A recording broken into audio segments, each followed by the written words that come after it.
Well, hello and welcome back to Rare Classic Cars. Today, a car that you haven't seen in a while in my fleet. This is my 1983 Plymouth Gran Fury. No, it's not a Grand Fury, it's a Gran Fury, probably because Chrysler Corporation was able to save a few dollars by taking out a letter. And notice they didn't even put Gran Fury on the mud flaps, it just says Fury. And on the wheel covers, it just says Chrysler Corporation, so it can be used on any vehicle. Now, the Gran Fury was a vehicle that spanned many different platforms. It was a C body earlier in its life. It was later an R body.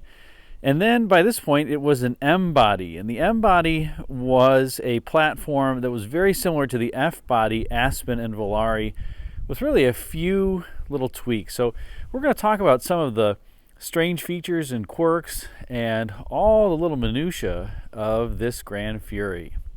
And one of the things I will say about the styling is it's boxy, let's just say.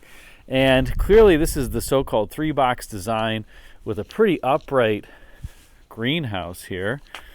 Lots of headroom and very flat fenders. Kind of almost a Ford-style flat fender, but notice if this were a Ford, this has actually a little lead into it. Notice this has a gentle rise. Fords didn't do that really, like the Lincoln Mark III as an example, or the Mark VI. So Chrysler did have something aside from perfectly flat fenders, just to make sure that your eye didn't think that the fender was tilting upward at the end of the fender or the quarter. And you notice the quarter panel's got a little bit of a taper here too with the trunk. So a little bit of the boxy styling, but something's a little different. And then it's got this really dull surfacing on the side. My friend Dave Rand of the channel would love this. This is a bone line, so called because it resembles kind of the shape of a dog bone in terms of how it curves. Very dull kind of curve. Definitely not a crease on this vehicle. Now, Chrysler for years had bragged that its grills were made of all metal. And this was in a time in the early 70s, as an example, when Ford and GM were transitioning to plastic grills. By this point, this one's also plastic. And you have a typical designer theme here, this texture within a texture to give the grill some dimension. These big rectangles are outlining squares.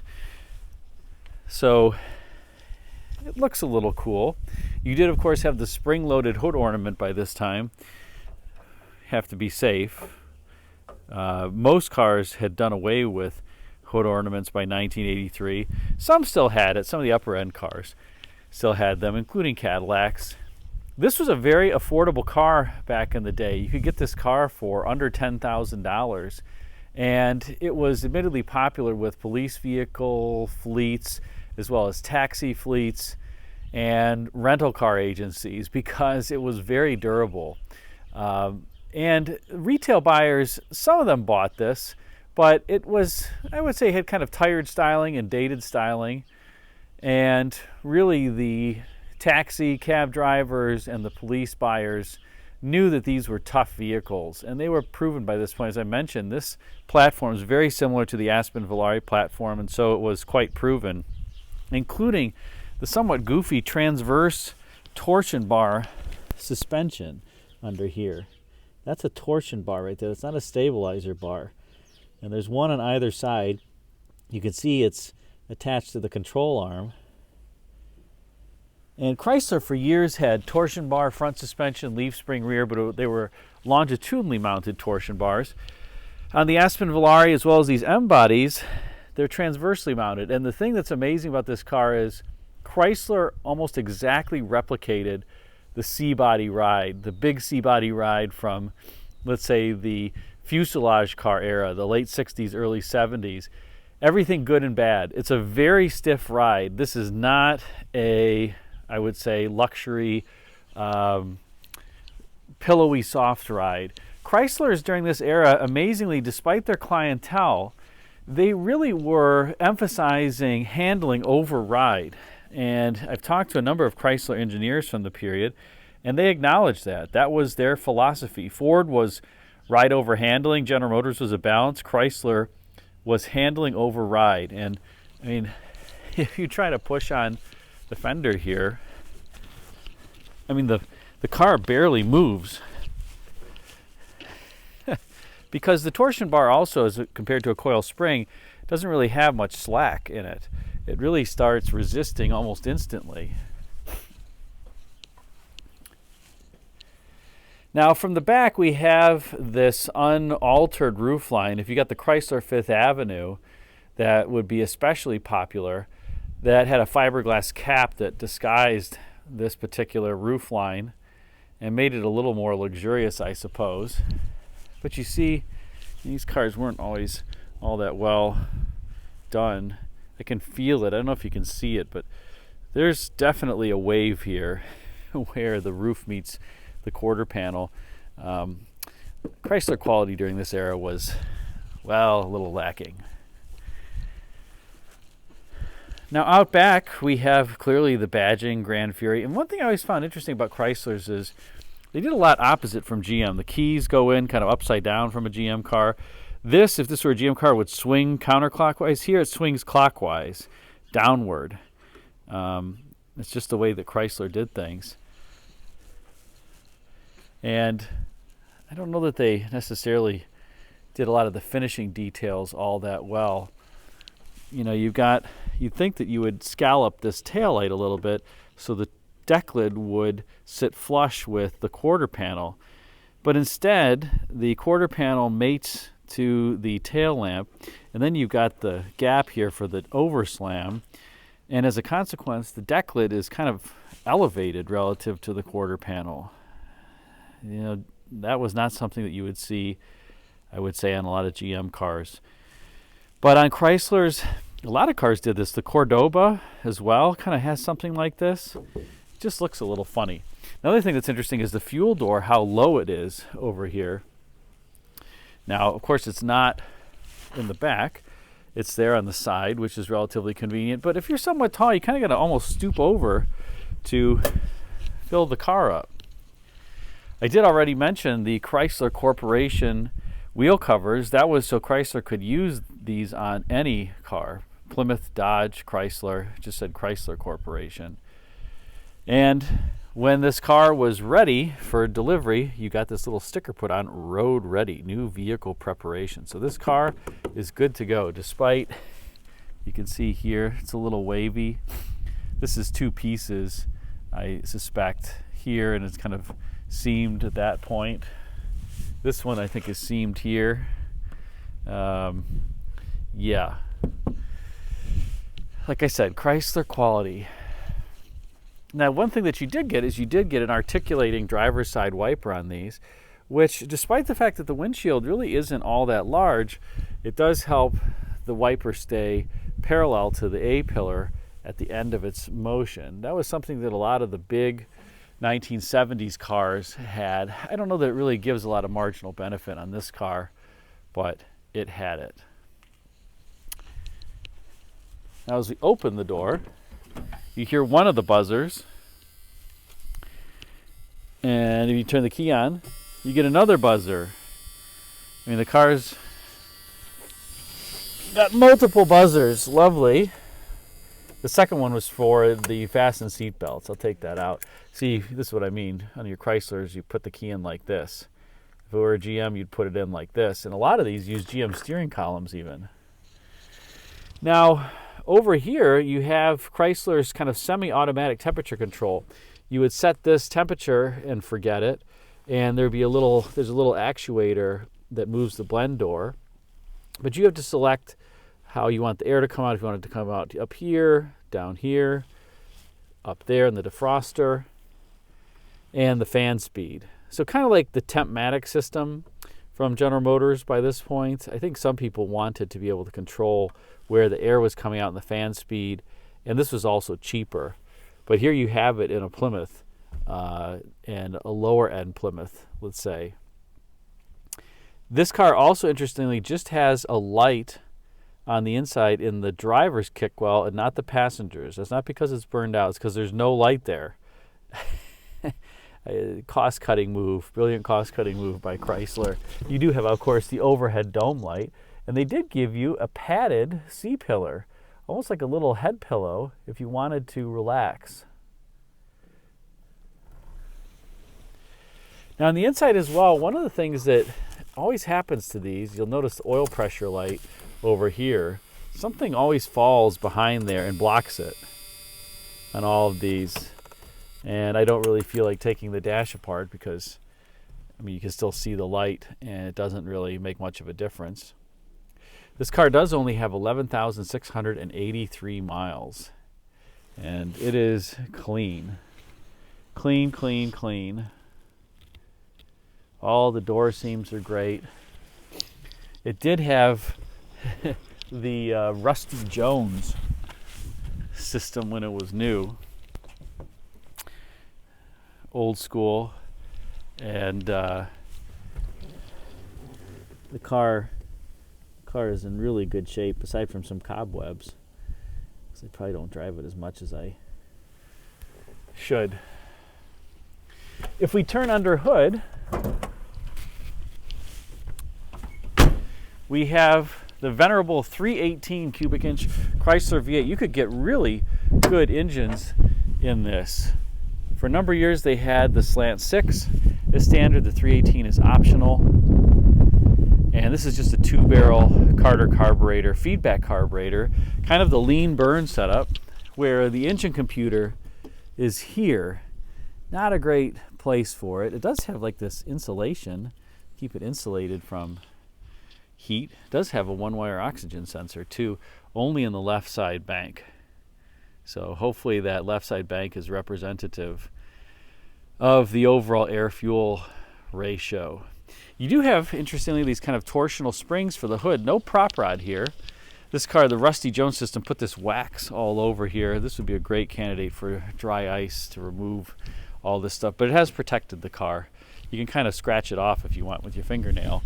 But you'd have to use up a lot of fingernails to scratch it all off.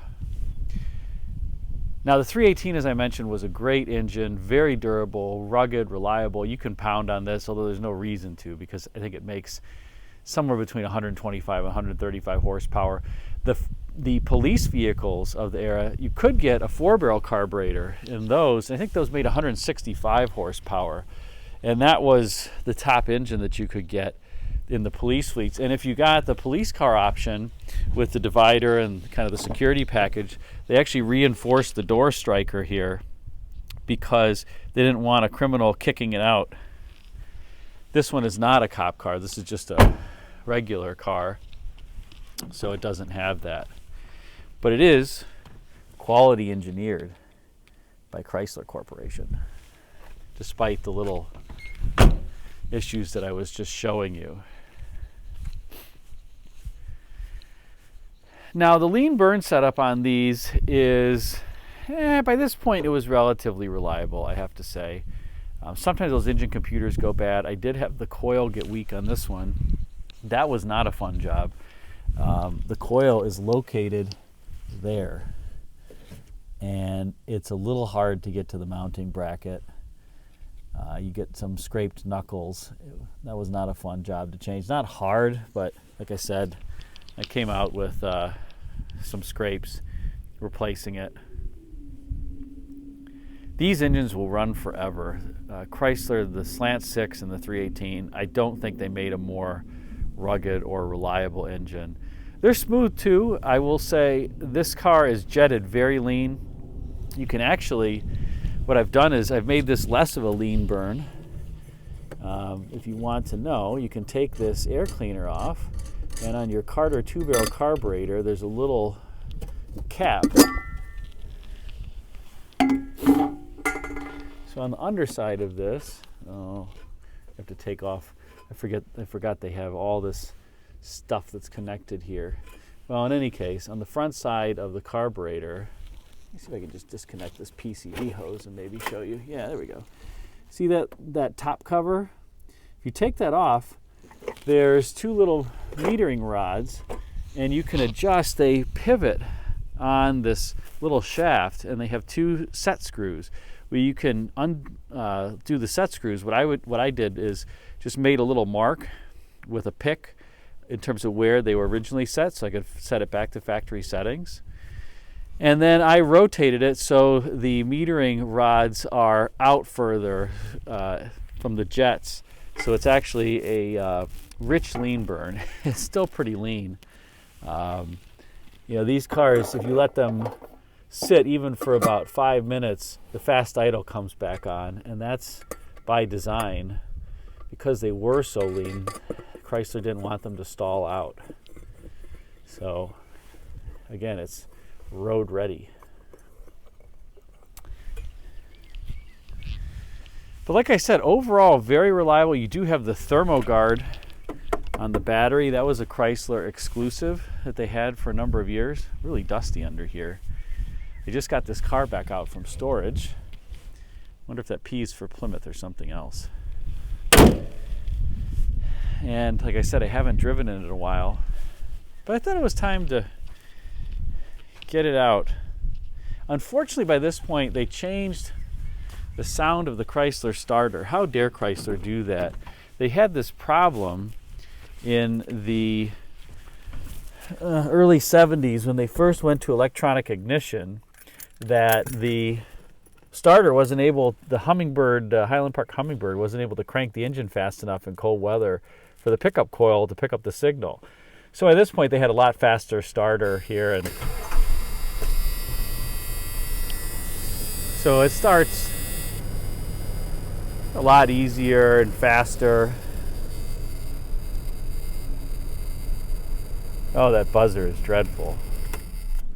Yikes.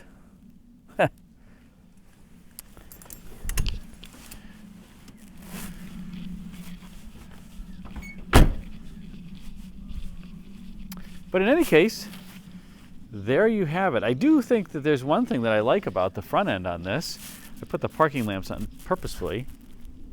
Chrysler actually put 2 bulbs in there. If this were a GM car, often they just illuminated the inner one. Cheap. But Chrysler did put a couple bulbs in there, as well as obviously the wraparound side marker. So, I think it looks okay. This looks a heck of a lot better to me than the Fifth Avenue that had the turn signal above the headlamps. That just looked super funky. I never liked that look. Didn't look good on Clark Griswold's car. Didn't look good on the Chrysler Fifth Avenue. But that was the styling back in the day. And I have to say one thing, while I was kind of hard on Chrysler quality, this is a tough area to get all of these surfaces to mate here. 1, 2, 3, 4 body panels to mate up, and it does it relatively well. The gaps here on the hood aren't horrible. Actually, for the era, I would say it's pretty decent. By today's standard, this is obviously a very large gap. And you can see there's some dirt in the paint here. Notice that that's actually dirt that's embedded in the paint. Well, I suppose that somebody who was the quality inspector looked at that and said, well, that's really not on the visible surface, just let it go.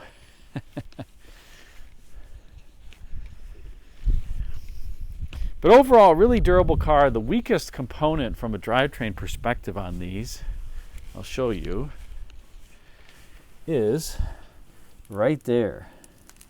That wimpy rear end. Wimpy, wimpy, wimpy.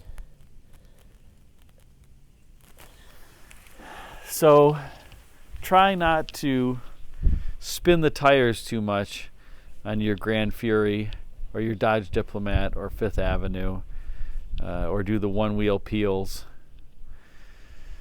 Because that differential, if you just drive it normally, be fine.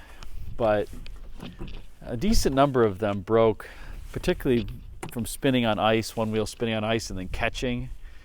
So just don't do that. Hopefully you're not driving your road-ready Chrysler in the winter these days. Hope you enjoyed this look at this '83 Gran Fury. Thanks again for watching.